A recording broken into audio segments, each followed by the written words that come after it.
Assalomu alaykum dehqonlar, mirishkorlar, dehqonchilik shaydolari, rezochilik ishqibozlari. Bugun yaxshi bir ma'lumot berib o'taman. Ko'pchilik uchun manfaatli bo'ladi degan umiddaman. Mana shu rezavorchilik, ayniqsa qulupnayda idish kasalliklari vaqtida oldini ololmay, uni tushirib qo'yib, davolanmayotgan dehqonlar bilan suhbat qilaman. O'shalarni qanaqa qilib yechsak bo'ladi muammosini hal qilsak deydi. Fungis qo'llaydi-yu, lekin samarasi qisman bo'ladi. Lekin shu bilan birga yerdagi faol ishlatgan zararlisidan tashqari foydali bakteriya, zamrovlarni ham qo'shib o'ldirib yuboryapti. O'sha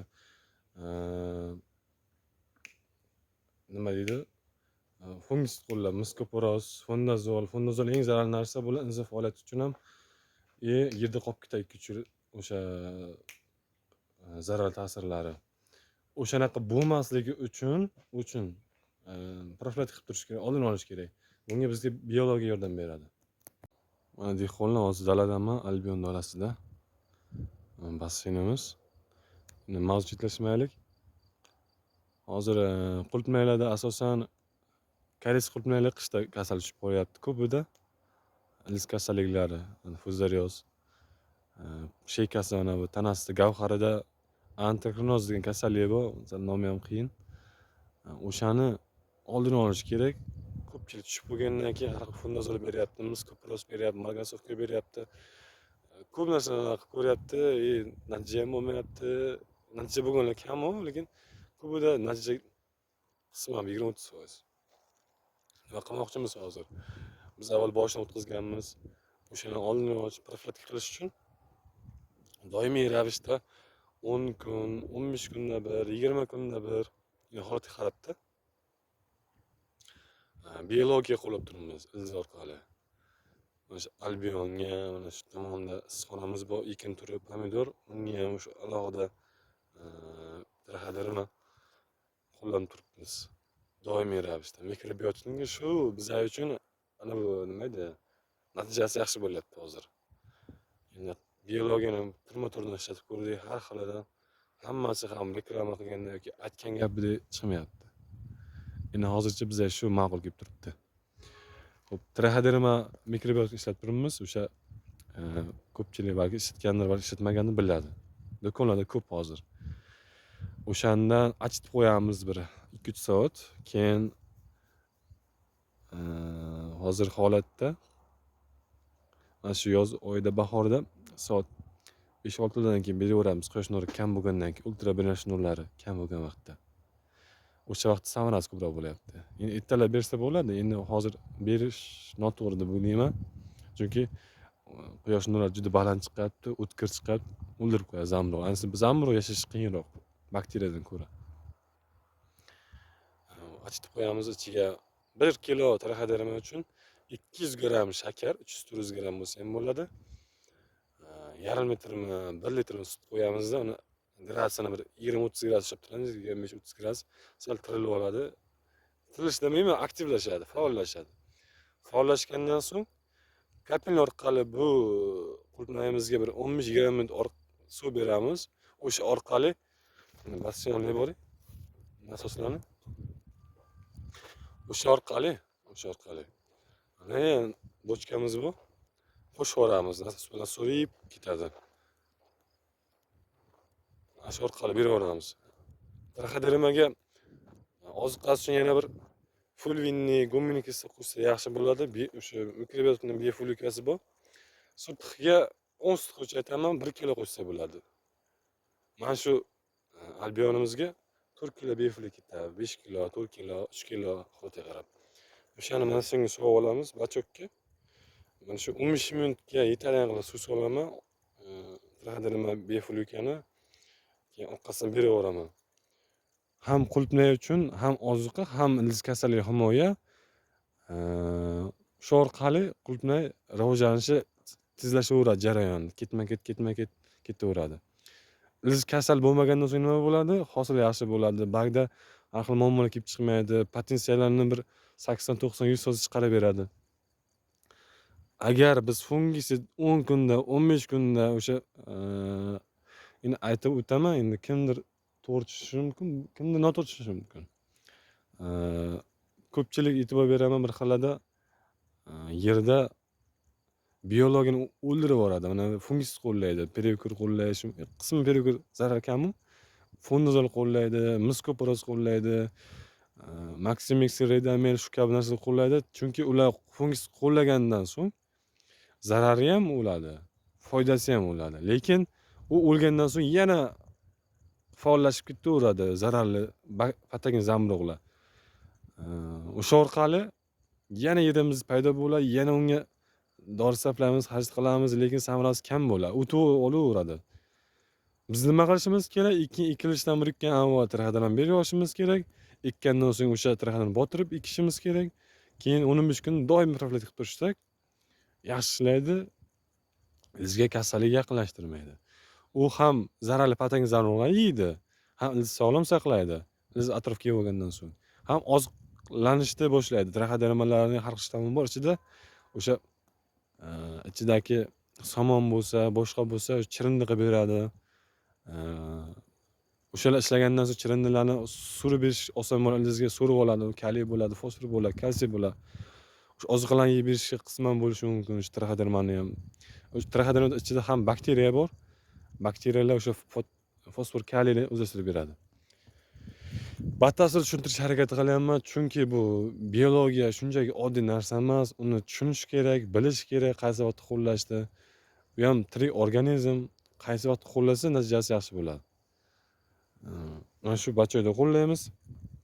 Mana asos stansiyamiz, passiv 50 tonnalik, 2 kilovat nasosimiz bor. Kirishi chiqishi 75 lik, 80 lik qilsa ham bo'ladi, 50 kubalik filtrimiz bor. Shu orqali ketadi. Biz bu nasosimiz o'zi buning uchun mo'ljallanmagan edi. O'zi katta issiqxonada mo'ljallangan issiqlik. Bunga sal oshiqroq bosim bor-u, lekin muammo emas. Kapilimiz bardosh beryapti. Xullas, mavzu chetlashmaylik. Mana 10-15 minut suv beramiz. Tiraxadermani oqizib yuboramiz. Bo'ldi. Biyofilga solinadi buning ichida. Keyin basseyn suv tortadi. Keyin bir muhim narsani aytaman. Biz shuna qilamizki, yerimiz ishqori baland, 8 chiqishi mumkin, 7,5 chiqishi mumkin. Qulpni 5,5 bo'lsa agar tuproq, 5,5 ham sal balandu. 5,7 bo'lsa, 5,8, 6 bo'lsa, o'sha makro, mikro, mezo elementlar hammasi o'zlashishi oladi. Endi biz hozir doimiy ravishda bunga azot kislota qo'llasak, fosforni kislota qo'llasak, yana tarkibsiz qo'llasak yaxshiroq-u, qimmatroq-u. Original topish ham qiyin hozir. Azot kislota qo'llasa yerda qolib ketadi. Fosfor kislota yerda qolib ketadi. Organika yo'q bunda. O'shaning uchun sal organik ishlash uchun bunga zardob qo'shamiz, bir achitib qo'yamiz 1-2 kun. Achigandan so'ng bir haftada bir 5 kunda bir o'zimiz zardob kelib qoladi, o'shalarni berib yuboramiz achitib. Achigandan so'ng bu pH tushadi. Bizning suvimiz pH 7 chiqadi. 7 chiqadi, 6, 9, 7, 7 bir o'ynab turadi. U achigandan so'ng 6,5, 6,2 ga tushib o'ynashi mumkin zardob. Kimniki chorvasi bo'lsa, sog'im sigiri bo'lsa, o'shalardan chiqqan qatiqdan ajraydigan shu biz chakka deymiz, bizani Shevada, suzma deydi ko'pchilik. O'shandan ajr mahali zardob solib qo'yasiz yoki ser tayyorlaydigan sexlar bor. O'shani olib solib qo'yasiz, nesi topasiz, 1 litr topasizmi, 5 litr topasizmi, 10 litr, 100 litr, qancha ko'p bo'lsa shuncha yaxshi. Bir hafta 10 kundan tagidan berasiz, bu ham ichida amin kislota bo'ladi, ham pH tushiradi. Vitamin B1, B2, B12, B6, C shu kabi ChatGPT'da o'zi bor, qidirsa topish mumkin. O'shanaqa yaxshi narsalar borda, laktoza bor, bakteriyalar bor, har xil. Ildiz kasallik tushmaslik uchun yordam beradiganlar bor, bakteriyalari. Buni bergan odam tushunadi, bir berib ko'rsa tushunadi men nima deganimni. Xullas kalom, biologiya bilan ishlaymiz. Yerda kasallik tushmaydi. Tushmagandan so'ng ildiz sog'lom, oziqalarni qabul qilyapti. Xo'sh. Keyin o'sha zardob bergan mahali zardobda fosfor bor, kaliy bor, magniy bor, so'lish oson bo'ladigan. O'shalarni berib tursa, qo'shimcha oziqa bo'ladi. Zardob bilan birga kalsiy qo'shsa bo'ladi, magniy qo'shsa bo'ladi, nitrat, mikroelementlar, kaliy sulfat, kaliy, MKP ko'p turlari. Lekin e'tiborli bo'lish kerak. Iloji boricha O'zbekistonni ozuqalaridan sal nari yurish kerak. Chunki ularning tarkibida xlor bo'lishi mumkin kuchli. Qulupnay xlorni yaxshi ko'rmaydi. Xlor bo'lsa, ham biologiya bo'ladi, ham qulupnay ildizi shikastlanadi, yoqtirmaydi. Anada xlorni shu kabi biologiyani o'ldirib qo'yishi mumkin. Iloji boricha mana Rossiyaning Buyski firmasini bor, Uralxim bor. Uni ham yaxshiroq Yara firmasi bor, Hayfa firmasi bor, Asel firmasi bor. O'sha o'rtadan foydalanish kerak. 3 ta 20, balans ozuqa tuzilmasi 3 ta 20, konsentratga bor qo'shib, temir qo'shib, shu kabi narsalarni bersa, qulupnay ozuqalarni bir haftada 5 kunda berib tursa, qulupnay yaxshi o'zgaradi. Baragidan har doim suspenzya qilib turishga ozuqalarni, biologiyani, trichodermani har 5-10 kunda bir, 15 kunda balans qilib tursa, mana baragidan ham kirib olgandan keyin yana baragancha kutikulasi deyiladi, ana bu. Mana kirib olgandan so'ng himoya qiladi tanasi bo'ylab. Hosillar albiyonni. Yirik bo'lmaydi deganlar uchun mana. Mana. Bilishga ham yaxshi. 35-40 grammli qulupnaylar. Ham zardob qo'llagandan keyin meva qisman yiriklashadi. Aytib o'tganimdek mana shu narsalarni qilish kerak. Doimiy ravishda. Xo'sh. Hosillar. Katta hosillar.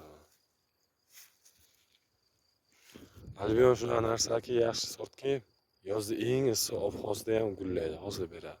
Masalan, Qashqadaryo Yakkabog'da biz tomonlarda yoz ham issiq keladi. Qirib ishga chiqqan davri bor. Endi qiribda ham chiqib ketish unga amas qiladi. O'sha davrda ham bizda yaxshi hosil beradi. Endi hamma sort kimlar maqtaydi, mana bu yaxshi, u yaxshi, bu yaxshi deb reklama kuchayib ketyapti, lekin aslida unaqa emas. Hamma sortdan O'zbekiston iqlimi tushib ketaveradi. Juda issiq bizning hududlar. 35 gradusdan keyin ko'pgina sortlar to'xtab qoladi yoki mevasi qanaqadir deformatsiya bo'lib qoladi yoki bo'lmasa yaxshi hosil bermaydi, gullar kuyib qolishi mumkin, yana muammo kelib chiqadi. Tam bo'yicha ham, blisk bo'yicha ham, kasallik chidamli bo'yicha ham shu Albion yaxshi. Shu 4 yildan beri buni ekib kelayotgan bo'lsam, baraka topib yuribman qachondan beri. Xullas, shunaqa gaplar. Qolgan ma'lumotlar kerak bo'lsa, kommentariyada yozsin ko'pchiliklar. Telegrammi yoki YouTube'mi kirib guruh ham tashkil qilamiz yaqin orada, yana bir yangi guruh. Shu orqali bemalol yozsa bo'ladi. Tanlovimiz chiqarib qo'ygan. Ham tanlab ishlaydi bular. Tanlovlar ham baquvvat chiqadi. Tanlab ham ishlaydi bular ham hozirga. Lekin iloji tanlab qo'ymas kerak. Bizda qisman ana viloyat ish muammosi shuni sal o'rganishgan bo'lyapti. Glukoza baglari ham sog'lom chiqaradi. Agar qulupnay ko'chat izi sog'lom bo'lsa, bag ishlatgan bo'lsa.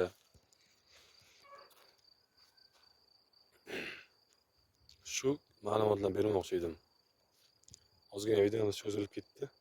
Chunki bu yana gapirsam 2-3 soat gapiraman, maslahat beraman, tavsiya beraman.